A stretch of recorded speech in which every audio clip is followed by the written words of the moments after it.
ആ തേണ്ടി RDPയുടെ തൊലി ഇരിക്കുകയാണ് ഉത്തമ. സഹിക്കല്ലാതെ എന്ത് ചെയ്യാം.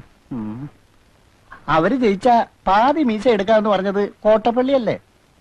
അതെ, ഇങ്ങനെ ഒരു വിധി എഴുത്തുണ്ടാവുമെന്ന് സ്വപ്നത്തിൽ പോലും വിചാരിച്ചല്ലോ.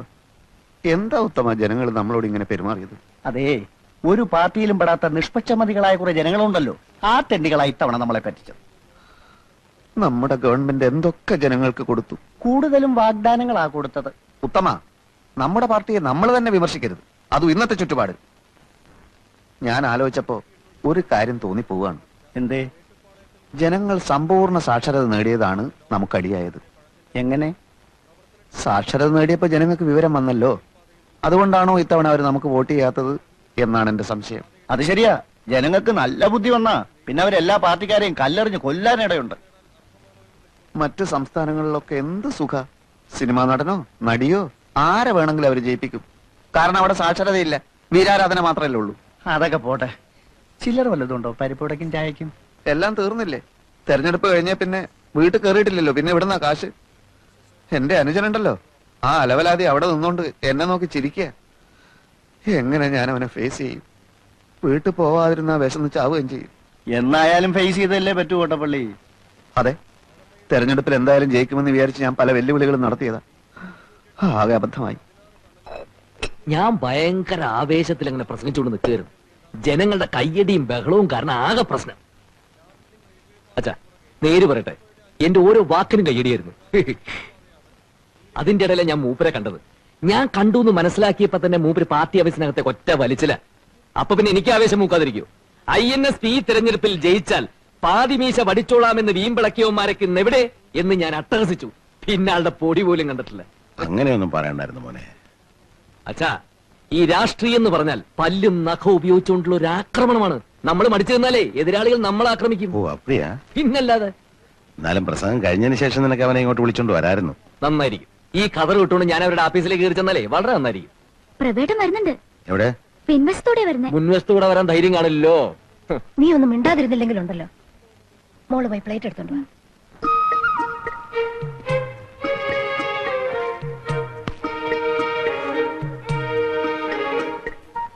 എവിടെയായിരുന്നടാ പ്രഭേ നീ?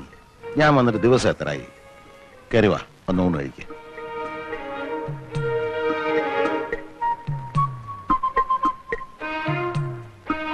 പ്രഭേ, ഞാൻ പറഞ്ഞില്ല അച്ഛാ, തോറ്റതിന്റെ ചമ്മല് മാറിയിട്ടില്ല.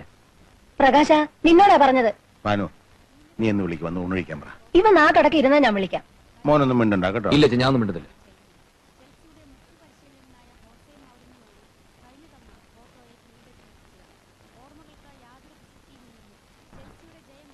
എടാ, 4 മാസം കഴിഞ്ഞ് കാണുകല്ലേ നീ നിന്റെ അച്ഛനെ. ഒരു വാക്കുപോലും മിണ്ടാൻ വയ്യായിരുന്നല്ലേ? എണീറ്റ് വാ, അച്ഛൻ വിളിക്കുന്നു. മറ്റവൻ അവിടെ നിന്ന് എഴുന്നേറ്റ് പോയതിനു ശേഷം ഞാൻ വരാം. മറ്റവനോ? പ്രകാശൻ നിന്റെ അനുജനാ. അനുജൻ? അവനെന്റെ പ്രതിയോഗിയാണമ്മേ. പ്രവേ, നിന്നോടാ പറഞ്ഞത്. വയസ്സുകാലത്ത് അച്ഛനെ നിങ്ങൾ വിഷമിപ്പിക്കരുത്. ഞാൻ വരാം, പക്ഷെ അവനെന്നോട് ഒരു അക്ഷരം മിണ്ടാൻ പാടില്ല. തെരഞ്ഞെടുപ്പിനെ പറ്റിയോ എന്റെ മീശയുടെ കാര്യോ അങ്ങനെ വല്ലതും പറഞ്ഞാൽ എനിക്ക് സമനില തെറ്റും. നിന്നോട് മിണ്ടാൻ പാടില്ല എന്ന് ഞാൻ പറഞ്ഞിട്ടുണ്ട്. എണീറ്റ് വാ.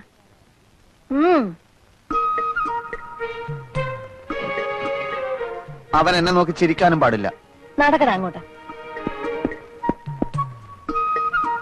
എന്തോ നാടാ ഇത് നിങ്ങൾ തമ്മിൽ? ഇരുന്നൂണ് കഴിക്കുക. അച്ഛൻ എപ്പോ വന്നു? ഓ മഹാഭാഗ്യം, ഇപ്പോഴെങ്കിലും ഇതിന്റെ ശബ്ദം ഒന്ന് കേട്ടല്ലോ. അവൻ ഇച്ചിരി മീൻകുളം പോട്. അമ്മേ, ചോറ് ഇത്തിരി കൂടുതൽ വിളമ്പിക്കോ, മൂപ്പർക്ക് നല്ല ക്ഷീണം കാണും. അമ്മേ, നീ കഴിച്ചു കഴിഞ്ഞില്ലേ? എണീറ്റേ.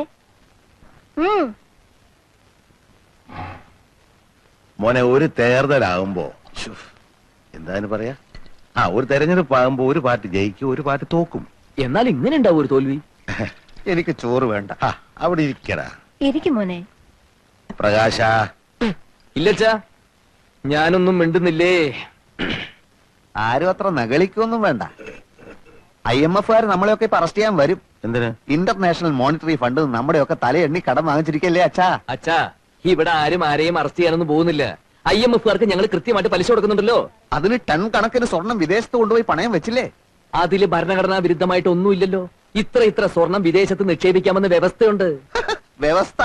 ഇങ്ങനെ പോയാൽ നാളെ നമ്മുടെ പാവപ്പെട്ട സഹോദരിമാർക്ക് കല്യാണം കഴിക്കാനും കഴുത്തിലണിയാനും ആഭരണങ്ങൾക്ക് വിദേശത്ത് പോകേണ്ടി വരുമല്ലോ. അച്ഛാ, അങ്ങനെ നിർബന്ധമുള്ളവർ പോയി മേടിക്കട്ടെ. പിന്നെ രൂപയുടെ മൂല്യം കുറച്ചത് കാരണം ഇവിടെ സാധാരണക്കാരായ ജനങ്ങൾ പൊറുതിമുട്ടിയിരിക്കുകയാണ്. അതറിയോ അച്ഛന്? ഞാൻ കേട്ടു. അച്ഛാ, മൂല്യം കുറച്ചത് നല്ലതിന്. അതിനനുസരിച്ച് ഇവിടെ ഡോളർ കുന്നുകൂടും, വ്യവസായശാലകൾ ഉയരും. 5 വർഷം കൊണ്ട് നമ്മുടെ രാജ്യം ഒരു ഹരിത സ്വർഗ ഭൂമിയാവും. 6 മാസം കൊണ്ട് ഈ ഗവൺമെന്റ് മൂക്കും കുത്തി താഴെ വീഴും. വായും പൊളിച്ചിരുന്നാ മതി. അങ്ങാടി തോറ്റന് അമ്മയുടെ അടുത്ത് കുതിര കയറുന്നതിന്. പ്രകാശ, അമ്മയൊന്നും ഉണ്ടായിരുന്നേ. ഞങ്ങൾ ജയിച്ചതേ ജനങ്ങൾക്ക് ഞങ്ങളെ വേണമെന്നുള്ളതുകൊണ്ടാ. പിന്നെ വലിയ ആനക്കാര്യങ്ങളാണല്ലോ നിങ്ങൾ ചെയ്തു കൂട്ടിയത്. നിക്കാരഗ്വയിലെ ഒട്ടേകയെ പുറത്താക്കി കുത്തക മുതലാളിമാരായ അമേരിക്ക ഒരു പാവ ഗവൺമെന്റിനെ സൃഷ്ടിച്ചു. റുമേനിയയിലും മറ്റൊന്നല്ല സംഭവിച്ചത്. ജർമ്മനിയെ നിങ്ങൾ തകർത്തു. പക്ഷെ വിയറ്റ്നാമിലെയും കംബോഡിയയിലെയും വടക്കൻ കൊറിയയിലെയും ജനങ്ങൾ ഞങ്ങളുടെ ആവേശമാണെന്ന് നീ മനസ്സിലാക്കി. ഇവിടുത്തെ കാര്യം പറയുമ്പോ എന്തിനാ അന്താരാഷ്ട്രത്തിലേക്ക് ഓടുന്നത്? മനുഷ്യന്റെ കഥ എല്ലായിടത്തും ഒന്നാണടാ. ഇന്റർനാഷണൽ പൊളിറ്റിക്സിനെ പറ്റി ഒന്നും അറിയില്ലെങ്കിൽ ചിലക്കാതെ ഒരിടത്തിരുന്നോ? അറിയില്ലെന്നോ? ചോദിക്ക്, ഞാൻ പറയാം. ഹംഗറിയിൽ എന്ത് സംഭവിച്ചു? മൂരാച്ചി എന്ന് മുദ്ര കുത്തപ്പെട്ട് 40 കൊല്ലം കുറ്റവാളിയായി ശവപ്പെട്ടി കിടന്ന നേതാവിനെ സത്യം മനസ്സിലാക്കിയ ജനങ്ങൾ പുറത്തെടുത്തുകൊണ്ട് ആദരിച്ചില്ലേ മനുഷ്യ? ഇനിയും ചോദിക്ക്, പറയാം. പോളണ്ടിൽ എന്ത് സംഭവിച്ചു? പോളണ്ടിനെ പറ്റി നീ ഒരു അക്ഷരം മിണ്ടരുത്. എനിക്കത് ഇഷ്ടമല്ല. സോളിഡാരിറ്റിയും ലാവലേസും കൂടി കുതിച്ചു കയറി അടിയറവ് പറയിപ്പിച്ചില്ലേ? പോളണ്ടിനെ പറ്റി ഇനി നീ മിണ്ടിപ്പോയി ഞാൻ സഹിക്കില്ല. പോളണ്ട് എന്താ ഇയാളുടെ തറവാട് സ്വത്തോ? പോളണ്ട് എന്ന് ഉച്ചരിച്ചാലുണ്ടല്ലോ. ഉച്ചരിച്ചെന്തി? മോനെ, ഉച്ചരിച്ച് നോക്കാം. പ്രകാശ, നീ പോ. അച്ഛാ, നീ പോ. നീ പോളണ്ട് എവിടെ ഇരിക്ക്. ഊണ് കഴിക്ക്. വേണ്ട അച്ഛാ, ശരിയാവില്ല. ഇപ്പൊ കണ്ടില്ലേ?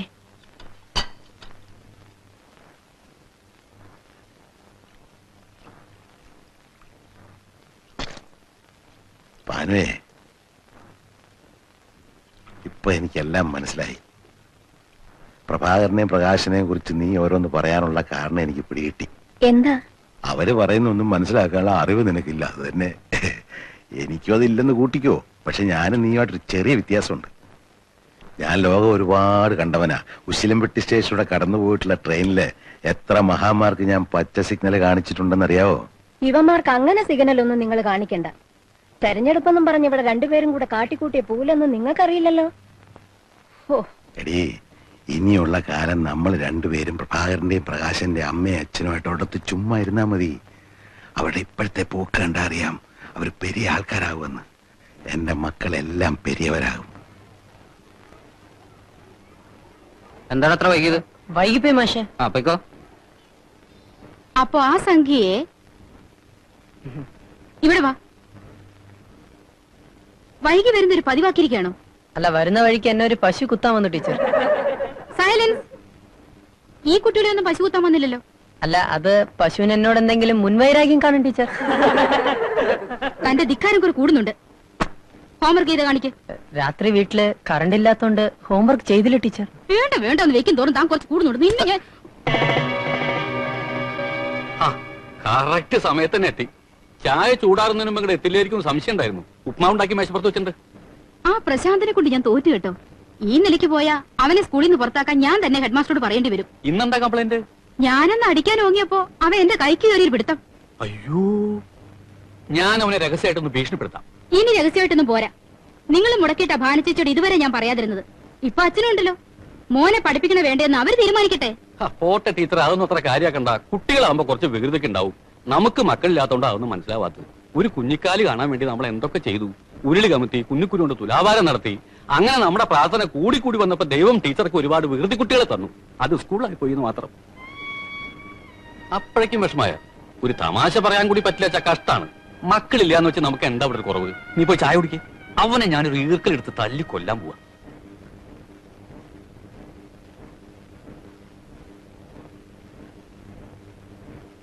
ലോ പോയിന്റ് ആണ്. അച്ഛനോ?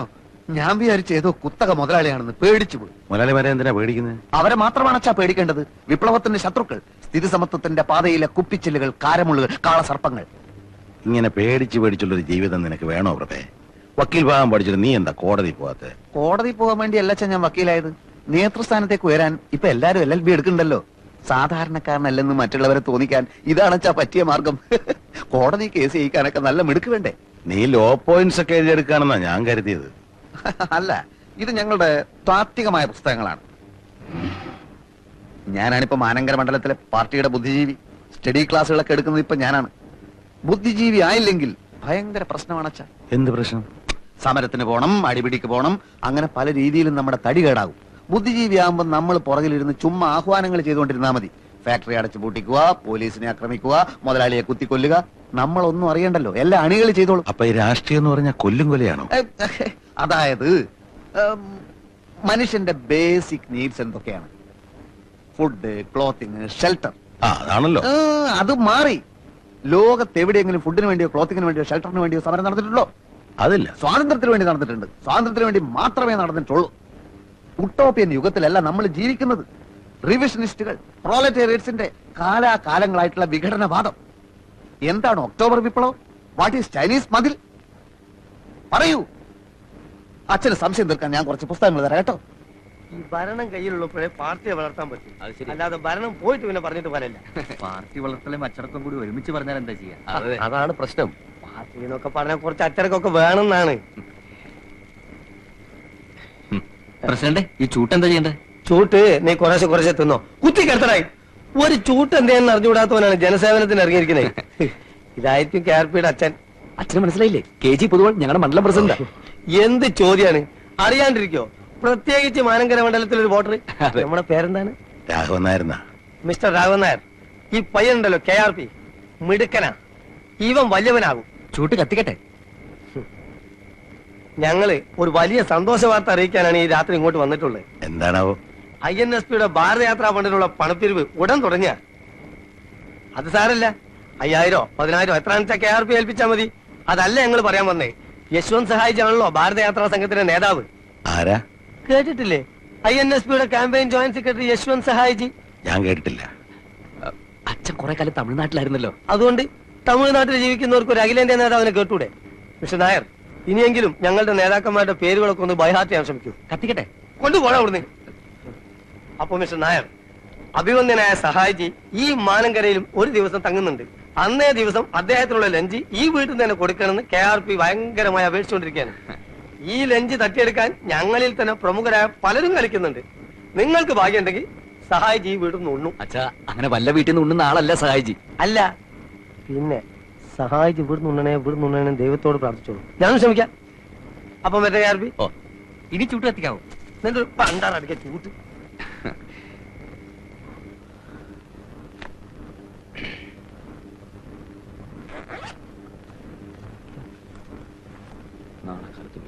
പ്രകാശ. എന്താ? അല്ല, നിന്റെ നേതാവ് വേറെന്തോ ഒരു പേരാണല്ലോ നിന്നെ വിളിച്ചത്. RSPയോ KSPയോ? അല്ലച്ചാ, KRP. പൊളിറ്റിക്കൽ സർക്കിളിൽ ഞാൻ പറയപ്പെടുന്നത് അങ്ങനെയാ. കോട്ടപ്പള്ളി രാഘവൻ നായർ പ്രകാശൻ, അതാണ് KRP. അയ്യേ, പ്രകാശ് എന്നുള്ള പേര് നല്ലതായിരുന്നില്ലേ? പക്ഷെ ഒരു രാഷ്ട്രീയ നേതാവിന് 3 അക്ഷരമുള്ള ഇംഗ്ലീഷ് പേര് രാശിയ.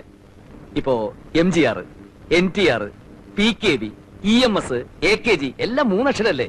ഞാൻ KRP 3 അക്ഷരം. ഓ, അതാണല്ലേ. പക്ഷെ മോൻ ഇത്ര വലിയ നേതാവൊക്കെ ആയിട്ടും നമ്മുടെ ആനന്ദനെ ഒന്ന് സഹായിക്കുന്നില്ലല്ലോ. ഏതാനന്ദൻ? നിന്റെ ചേച്ചിയുടെ ഭർത്താവ്, അല്ലാണ്ടാരാ? ഓ, അതാണോ? അച്ഛാ, അളിയൻ ചേട്ടന്റെ കൂടെ കൂട്ടുകൂടി ഞങ്ങളുടെ പാർട്ടിക്കാരെ മുഴുവൻ തല്ലിച്ചതച്ചതാ. അച്ഛനറിയോ, ഇപ്പൊ ഇവിടെ വന്നില്ലേ ഞങ്ങളുടെ മണ്ഡലം പ്രസിഡന്റ് പൊതുവാൾജി? അങ്ങയുടെ ഫ്രണ്ടിൽ തള്ളിയിരിക്കുന്ന 2 പല്ലച്ഛൻ ശ്രദ്ധിച്ചോ? അത് വെപ്പാ, അളിയന്റെ പണിയാ. ഞാൻ അറിഞ്ഞുകൊണ്ട് അളിയന് വല്ല സഹായം ചെയ്താൽ അതെന്റെ പൊളിറ്റിക്കൽ കരിയറിനെ മുഴുവൻ ബാധിക്കും. അച്ഛൻ വേറെ എന്തുകൊണ്ടും പറഞ്ഞോ? 6 മാസം കൊണ്ട് ഞങ്ങളുടെ മന്ത്രിസഭ വീഴുന്നും പറഞ്ഞ് ചൊറിയും കുത്തിരി ആളിരിക്കുന്നുണ്ടല്ലോ ഇവിടെ. മൂപ്പരോട് പറ അളിയനെ രക്ഷിക്കാൻ. നിങ്ങൾ എന്താണെന്ന് വെച്ചാൽ തീരുമാനിച്ചു. ഒത്തിരി പണം ചെലവാക്കി പഠിപ്പിച്ചിട്ടും 2 ആള് ഒരു ജോലിക്കും പോകുന്നില്ലോ എന്നാ എന്റെ വിഷമം. എന്റെ കാര്യം അച്ഛൻ വിട്ടേക്ക്.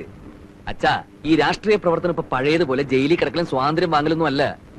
പിന്നെ ഞങ്ങൾക്ക് ഇപ്പൊ അധികാരം കയ്യിലുള്ളതുകൊണ്ട് ഒരു പ്രശ്നമില്ല. അച്ഛന് മനസ്സിലായില്ലേ? മറ്റൊന്നും അച്ഛനിപ്പോ ആലോചിക്കണ്ട. സഹായിജിയുടെ ലഞ്ച് നമുക്ക് കലക്കണം. അച്ഛാ, അതോടെ KRP എന്നുള്ള പേര് നോർത്ത് ഇന്ത്യ വരെ ഫേമസ് ആവും.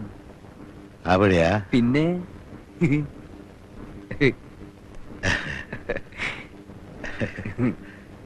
അവര് പറയുന്നത് മുഴുവൻ വിശ്വസിച്ചോ?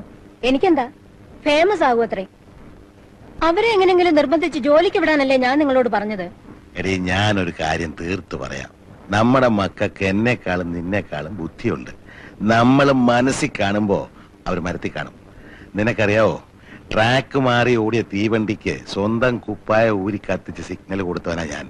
അന്നത്തെ റെയിൽവേ മിനിസ്റ്റർ സീതാരാമയ്യ ഇങ്ങോട്ട് നോക്കിയേ, എന്നെ കെട്ടിപ്പിടിച്ച് പറഞ്ഞെന്താ അറിയോ? ബഹുത്തച്ഛ നായർന്ന. അതിനിപ്പോ ഞാനെന്ത് വേണം? നീ ഒന്നും വേണ്ട. അവര് പറഞ്ഞ ന്യായം ഉണ്ടെന്ന് ബുദ്ധിയുള്ള എനിക്ക് തോന്നി, ഞാൻ ഈ പോന്നു. പ്രഭാകരനോട് കല്യാണം കഴിക്കുന്ന കാര്യം പറഞ്ഞോ നിങ്ങള്? ആ, അത് ഞാൻ മറന്നു. ഇതാ നിങ്ങളുടെ കുഴപ്പം. സായിപ്പിനെ കാണുമ്പോ കവാത്ത് മറക്കും. ലതികയുടെ കല്യാണത്തിന് മുമ്പ് അത് നടത്തിയില്ലെങ്കിൽ നാണക്കേടാ. തന്നെയല്ല, ഞാൻ നിങ്ങളെ പോലെ ചെറുപ്പമൊന്നുമല്ല. എനിക്ക് വയസ്സായി വരിക. സഹായത്തിന് ആരെങ്കിലും ഇല്ലാതെ എങ്ങനെയാ? ഭാനു, ലതികയുടെയും പ്രഭാകരന്റെയും പ്രകാശിന്റെയും എല്ലാവരുടെയും കല്യാണം ഞാൻ അതാത് സമയത്ത് വേണ്ട പോലെ നടത്തും. നടത്തിയാ മതി.